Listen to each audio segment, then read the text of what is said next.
Follow-up lang po. To your knowledge po, Yusek, what is the relationship of the President and former Speaker Romualdez now?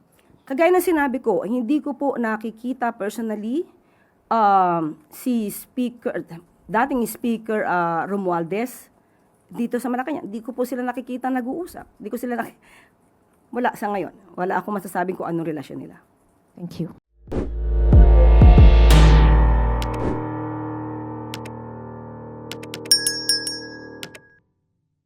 Good afternoon, Yusek.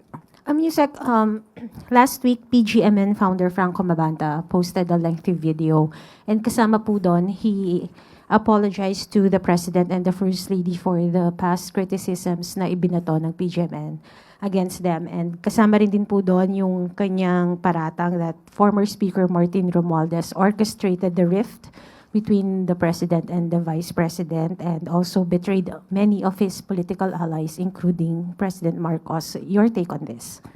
Ang paghihingi ng paumanhin ay pag-amin ng kamalian.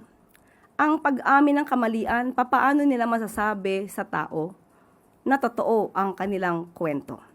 So ang aral dito, huwag gumawa ng intriga, lalo na kung walang basehan. Ang pag-iingay ng walang saysay ay nagiging biktima lamang ang mga Pilipino na walang malay.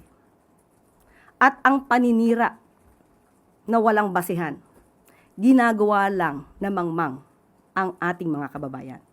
So iwasan ang mga intriga.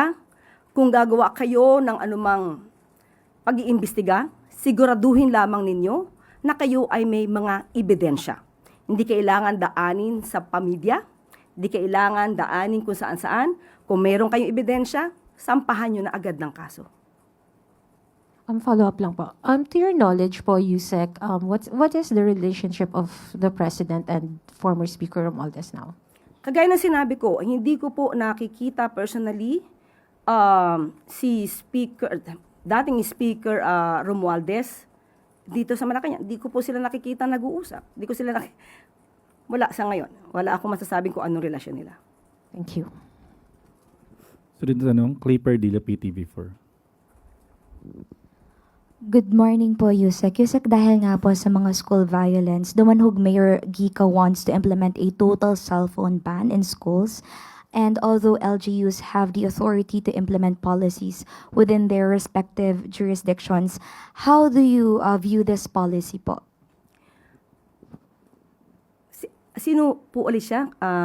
Sino nagpapa-implement? Cebu Dumanhog Mayor Gica po. Okay.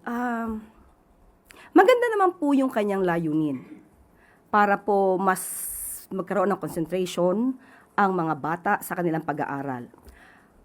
Hindi ko lang po masasabi kung ang penalty ay nararapat, kung ito ba ay reasonable. Dahil ang makakapagpa-implement naman po nito ay ang mga eskwelahan, ang namumuno sa mga eskwelahan. At ang ating nabasa yata ay isusole after the school year, after the school year ends, no? Tama ba? Bago magtapos, o before the school year ends, or after. After, right? So, hindi ko alam kung tama po ba yung penalty na ibibigay kung makatwiran ba siya o reasonable. Pero ma'am, would Malacanang consider supporting a nationwide cellphone ban in schools? And ano po yung nakita niyong benefits to students and teachers? Actually, humingi po tayo ng opinion kay Secretary Sonny Angara. Sa ngayon po ay hindi pa po ako nabibigyan ng update patungkol po dyan.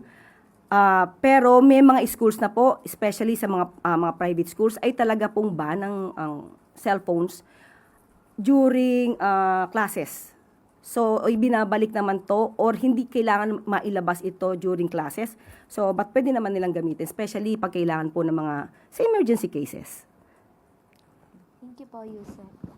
Follow-up question, Tina Maralit, The Manila Times. Ma'am, related din po sa question ni Clay. DILG Secretary Remulla proposed the amendments to our gun laws dahil nga po sa mga nangyaring school violence. Is the palace inclined to support this? Depende po, ano po yung magiging proposal kung ito naman po ay makakabuti talaga para sa lalong proteksyon at seguridad ng ating mga kababayan. Hindi po naman talaga kailangan sobrang yung binibigay na leeway para ikaw ay magkaroon ng armas, lalong-lalo na kung hindi ka naman responsable. Thank you po. Sunod na tanong, Maricel Halili, TV5.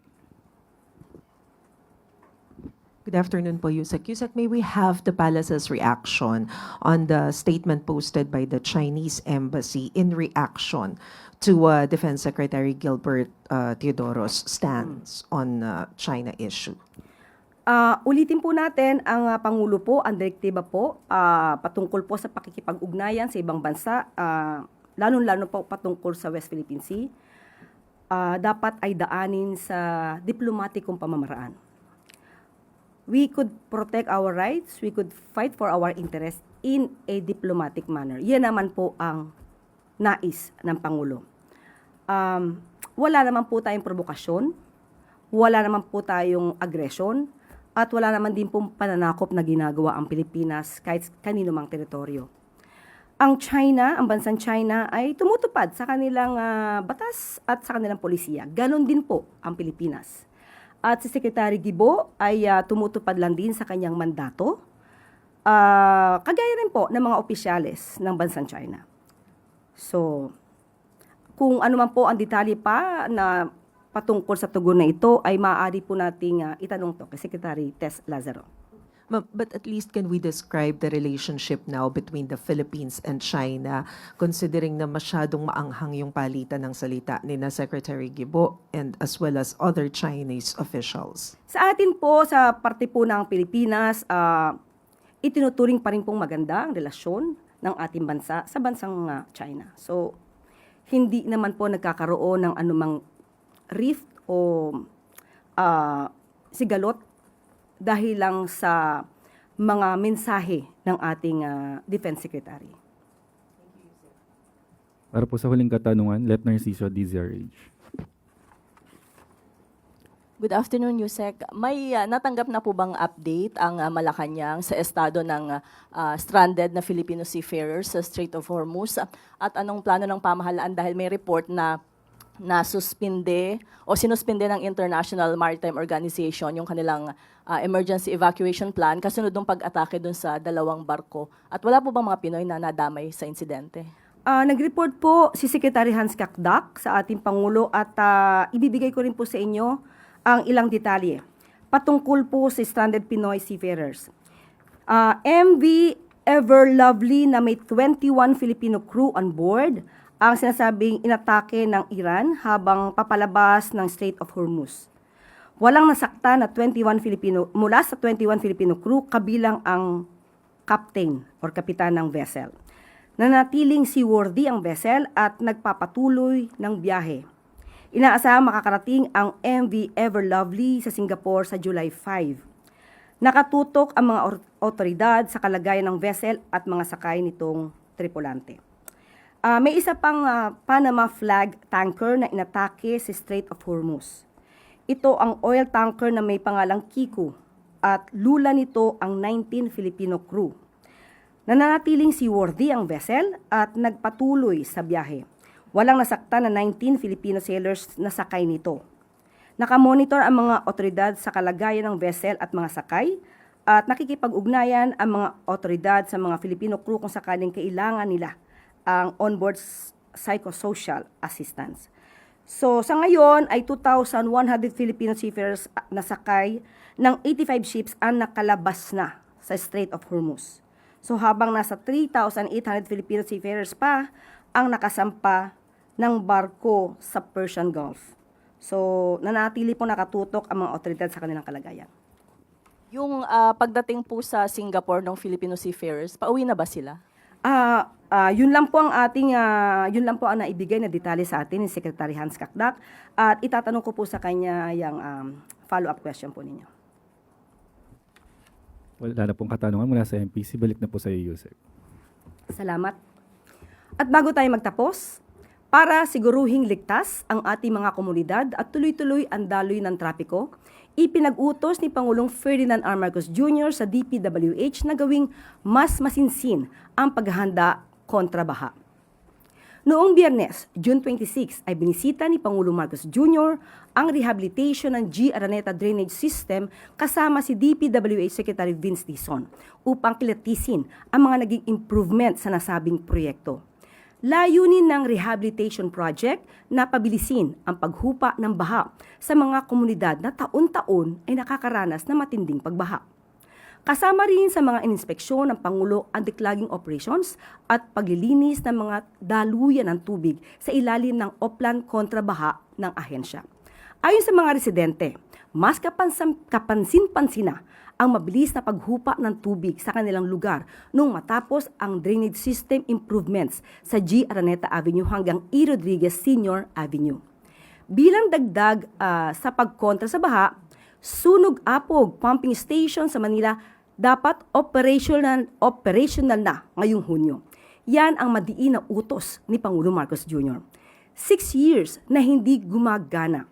Proyekto ang pinondohan noong nakaraang administrasyon pero hindi man lang nagamit at nagiging sanhi rin ng pagbaha sa Maynila. Pero sa panahon ni Pangulong Marcos Jr., inaayos ang mga proyektong naging ghost projects lang noon. Mga proyektong pinabayaan na lamang. Ang lahat ng ito ay dapat para sa taong bayan at hindi pinagkakakitaan. Ngayon, sa loob lang ng 6 na buwan, ay napapakinabangan na ng mamamayan dahil iyan ang utos ni Pangulong Marcos Jr. at ito ay sa pagtutulungan ng mga ahensya at lokal na pamahalaan. Bawas pangamba, dagdag kapanatagan ang hatid ngayon ng operational na pumping station sa mga residente ng Maynila. Ang Sunog Apog Pumping Station ay bahagi ng Blumentritt Interceptor System na inaasahang magpapabilis sa paghupa ng baha sa mga lugar sa Metro Manila, kabilang ang Espanya, Sampaloc, Rizal Avenue, Maria Clara at ilang bahagi ng Quezon City. Patuloy lang ang trabaho at serbisyo publiko para sa kaligtasan at kapakanan ng mga bawat Pilipino.